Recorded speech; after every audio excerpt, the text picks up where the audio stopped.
SSC CGL के answer के आने के बाद अब तक 2 लाख प्लस बच्चों का डाटा आ चुका है, लेकिन इसमें हम देखने वाले हैं 1,91,272 बच्चों का डाटा।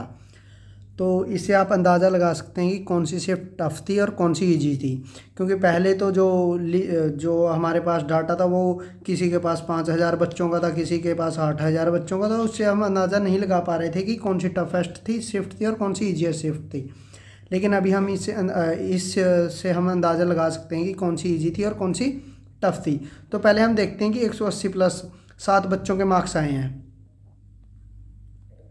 उसके बाद 170 है जो 60 बच्चों के मार्क्स आए हैं। इसमें आप अपनी कैटेगरी वाइज भी आप अपने नंबर्स देख सकते हैं कि किस में किसके कितने नंबर बन रहे हैं। 160, 900, 150, 5,919 और 145, 11,775 बच्चों के नंबर आ चुके हैं। ज़्यादातर बच्चों के मार्क्स आए हैं इन दो नंबरों के बीच में, या लगा लीजिए आप ये तीसरे 130 के बीच में। 120 से लेकर 130 के बीच में सबसे ज़्यादा बच्चों के मार्क्स आए हैं और जिनका मेन कंपटीशन भी है। इन्हीं में आप अपनी अपनी कैटेगरी के हिसाब से देख सकते हो। तो हम कह सकते हैं कि 120 से ऊपर लगभग 80,000 के पास बच्चे हैं। ठीक, तो अभी ये वो बच्चे हैं जिनके रॉ मार्क्स 120 से ऊपर हैं। अभी नॉर्मलाइजेशन होगी, उसके बाद सब कुछ चेंज हो जाएगा। तो अभी हम ये नहीं कह सकते अगर किसी बच्चे के 120 मार्क्स हैं वो हौसला मत तोड़े, क्योंकि नॉर्मलाइजेशन बहुत बड़ी चीज़ है। ठीक, आपने पिछली बार भी देखा था 20-20, 25-25 नंबर की नॉर्मलाइजेशन कर दी गई थी एसएससी के द्वारा, और अब की बार एडीक्यूटी है ये तो कुछ कह नहीं सकते कि वो नॉर्मलाइजेशन कैसे करेगी, और वीडियो बनाने वाले तो कुछ भी बनाएंगे। तो अभी हम देख लेते हैं इन 2,000 बच्चों के हिसाब से कि ईजी शिफ्ट कौन सी थी और टफेस्ट शिफ्ट कौन सी थी। सबसे पहले हम आते हैं टफेस्ट शिफ्ट के ऊपर कि टफेस्ट कौन सी थी। 12 सितंबर की जो शाम वाली शिफ्ट थी, जो थर्ड शिफ्ट थी, उसमें एवरेज मार्क्स ही 99.2276 बने हैं, और ये 3,739 बच्चों का डाटा है। मतलब बच्चे बहुत हैं।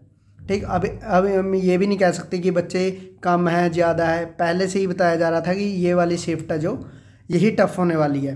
फिर उसके बाद जो 18 सितंबर की है 4 बजे वाली तीसरी शिफ्ट थी, उसमें 99.95, इन दोनों में देख सकते हो आप 0.7 का फ़र्क पड़ चुका है।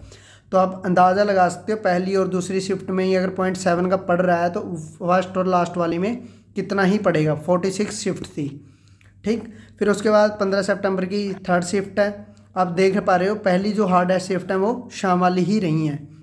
उसके बाद 20 सितंबर की फर्स्ट शिफ्ट, 8 की पहली, 16 की दूसरी, 13 की सेकंड, 23 की फर्स्ट और 14 की जो मेरी भी शिफ्ट थी ये रही है 105 नंबर के साथ। मेरे आए थे इसमें 127.5 नंबर्स।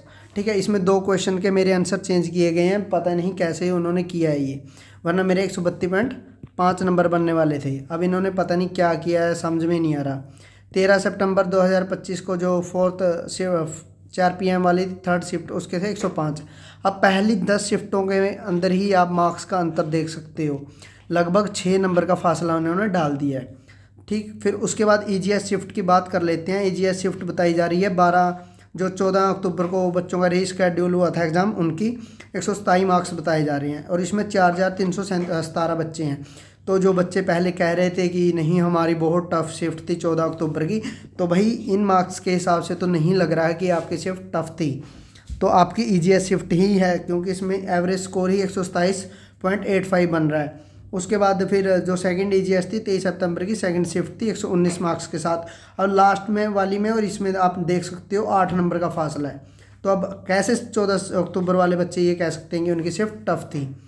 उसके बाद फिर 26 सितंबर की थर्ड शिफ्ट, 21 सितंबर की फर्स्ट शिफ्ट, 22 सितंबर की जो फर्स्ट शिफ्ट थी।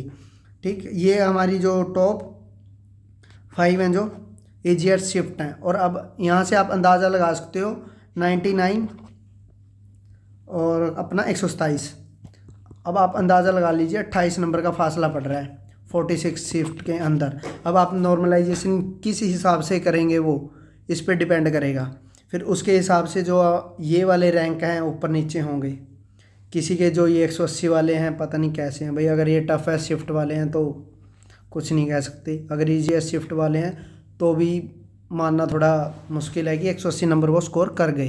कैसे किए किसी को नहीं पता। बेस्ट ऑफ लक है आप सभी को, बेस्ट ऑफ लक।